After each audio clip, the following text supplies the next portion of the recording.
Waka waka waka, what's up, and welcome back to the channel for yet another FC Finch Eaglemoss review. And for the next few reviews, we're going to be celebrating Star Trek Discovery, not entirely out of intent, more just because Master Replicas about a week ago, they had a buy two, get one free for the Star Trek Discovery collection. And yes, I did say in previous reviews, I was not intending to go completely in on this collection, just get the main core hero ship and one other ship, and that would be it. And well, I decided to do that all in one sitting. So we have a couple Discovery ships to review, and on the table today we're going to be taking a look at my personal favorite ship from Star Trek Discovery right now. It's the Nimitz class U.S.S. Europa NCC 1684, and there it is in the box before us. This was only seen, I believe, in one episode. That's the only time we saw a ship of this class. Was seen the Battle of the Binary Stars, part 1 or 2. I forget. It's been a while since I've seen the opener for Discovery, but here it is in the box before us. We're going to be doing the unboxing and the review,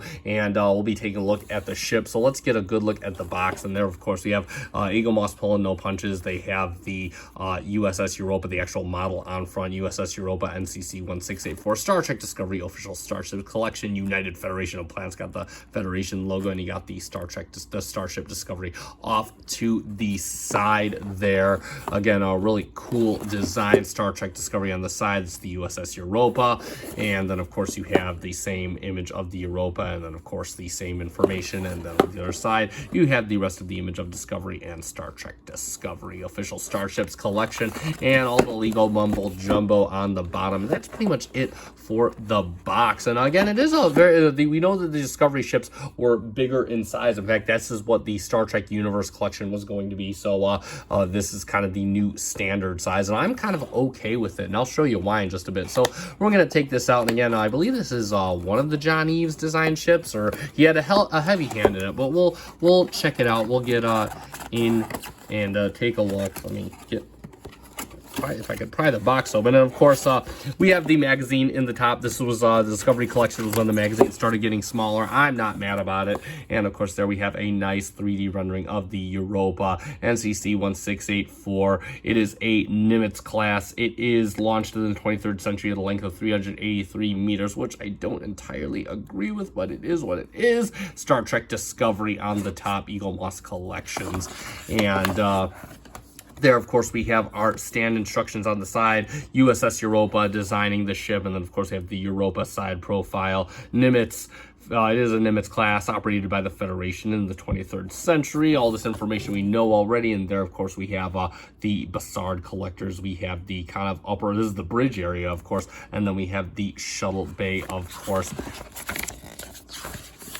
And then we have several images of the Nimitz class looking very good. All these, and actually, this is really cool, being able to see the ships from this angle, from these angles. We don't really see too much of this ship. We see it getting sliced in half, and that's about it. The Nimitz class flagship dragged the U.S.S. Shenzhou to safety after being rammed by a Klingon cleave ship.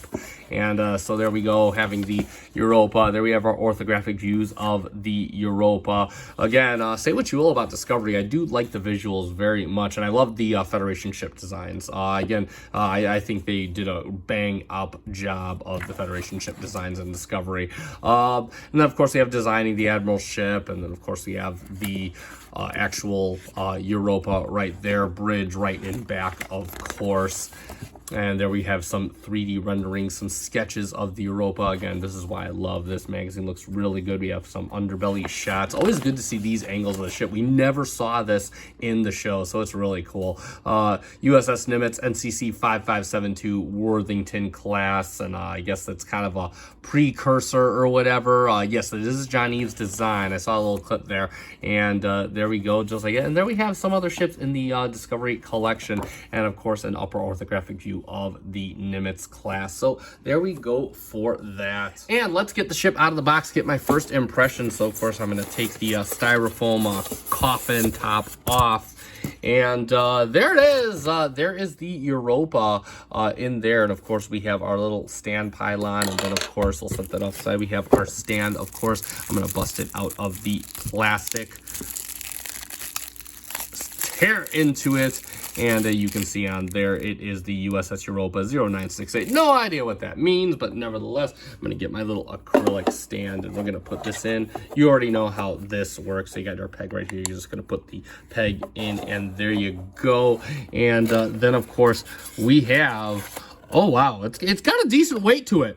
It's got a decent weight. I'm going to move the box off to the side. It does have a very nice, decent weight to the ship, especially in this area. This is unexpected. I was under the assumption Eaglemoss models were getting lighter, but I did not know when, and we're just going to place this. I do believe this fits right around the shuttle bay area. This is a very nice, tight fit, and there we go. And I'm going to raise the camera really quick, and wow. Let me get my camera raised up. Wow, it has kind of an upright stance, and that is how you fit the ship in the sand. It is very, very base is kind of flimsy, but other than that, the ship is very sturdy and it is very tight clipping onto the back. So let's get a good look at the Nimitz class. And first impressions, I'm blown away. Again, I did not know what to expect with the Discovery collection. I was not sure if these ships were getting lighter, but this feels really good. It's got a really nice heft and saucer. I love the detailing on this again. I know a lot of people have mixed feelings about Discovery, about the aesthetic and all that. I'm trying not to get into that, but overall, I really think this is a very well done model. This looks really good. It's got a lot of nice detailing on it. You can see all the Aztec. It's still got all the Aztecing in there that you would expect from a Federation ship. It is a darker color, of course, but it has all the Aztecing in there. Got a little bit of light blue, kind of an eggshell blue right there, and you have the red Federation markings all around. It does look really, really good. You got some deep red right back here, and then of course you got the bridge dome in the back. You got the little blue to signify the bridge area. That looks really good. Again, more of that kind of just gray and darker gray detailing. It looks really good, and you got some like Aztecing along here. I'm not sure if this is supposed to be Aztecing or just that kind of dirt, supposed to have that kind of used, gritty, kind of a militaristic feel, even though Starfleet is not a military, but whatever. Well, that's a discussion for another time. On the side, you can see all of the nomenclature, NCC 164A to United Federation planets. Same thing for the other nacelles. It is on all 4 nacelles. It's even on the inside of this. You will never forget the identification number of this ship. And of course, Starfleet pennant all over. You got some nice red down the sides. Let's just check the nacelles. And yeah, I wouldn't expect them to be misaligned with all of this support beam structure all around, but you know, just got to check anyway. And the nacelles are in perfect alignment. It looks really good. Again, you got that nice blue for the deflector. It looks like it is painted. I'm sorry, not the deflector, the Bassard collector. It looks like it is painted on all 4 nacelles. It does look really good. Again, got this nice little swoop back here leading up to the bridge. Man, I tell you, I wasn't entirely, I wasn't sure how I'd feel about the bridge being back here, but the more I see this ship like up close and personal, the more I'm like, wow, this does look like it makes a lot of sense. I'm kind of on board with it. And you got some cutouts in the bridge. I know everybody's got their own opinion on cutouts in the bridge, whatever, it is what it is. Again, some nice detailing. I can't stress how good this model feels. It feels really incredible. I do like it quite a lot. Again, you got more of the detail. I love how the red kind of clashes all over along the side. Just got that dirty feel and that nice clean Federation red. It's still a Federation ship after all. Get a look at the bottom. There's a lot going on in the bottom. You got some molded detail right along here. You do have some window detailing all along the bottom shell. You can tell this is probably a crew area. U.S.S. Europa along the bottom. NCC 1648 looking good. You get some molded detail down here, and then it's like kind of like, I guess, a garage or kind of like a sub shuttle bay or whatnot. I probably know if I read the magazine. Do get some molded detail on the bottoms of the nacelles. They look really, really good.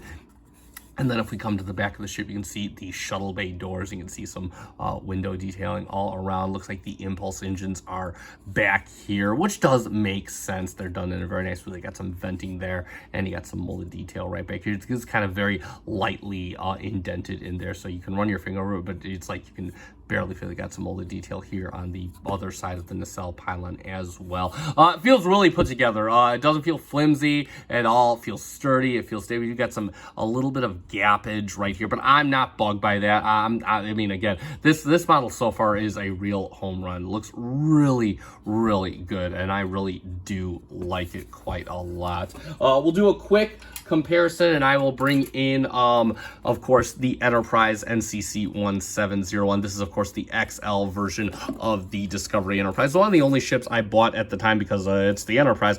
And, you know, to be honest, I agree with this scale. I mean, again, I'm kind of thinking of the Enterprise as it was in the original series, size-wise, and I agree with the scale. This scale feels right at home to me with these two models. So and that's why I kind of bought the standard Discovery models, especially the standard Discovery, because I definitely feel like the Enterprise should be bigger. That's how my headcanon works, and I'm standing by it. But otherwise than that, again, I feel like this definitely really does work. So there you go for a quick comparison. So let's summarize on the Eaglemoss Star Trek Discovery U.S.S. Europa, or the Nimitz class as they call it. And God, I love that class name. But nevertheless, say what you will about Discovery, this model is a bang-on home run, in my opinion.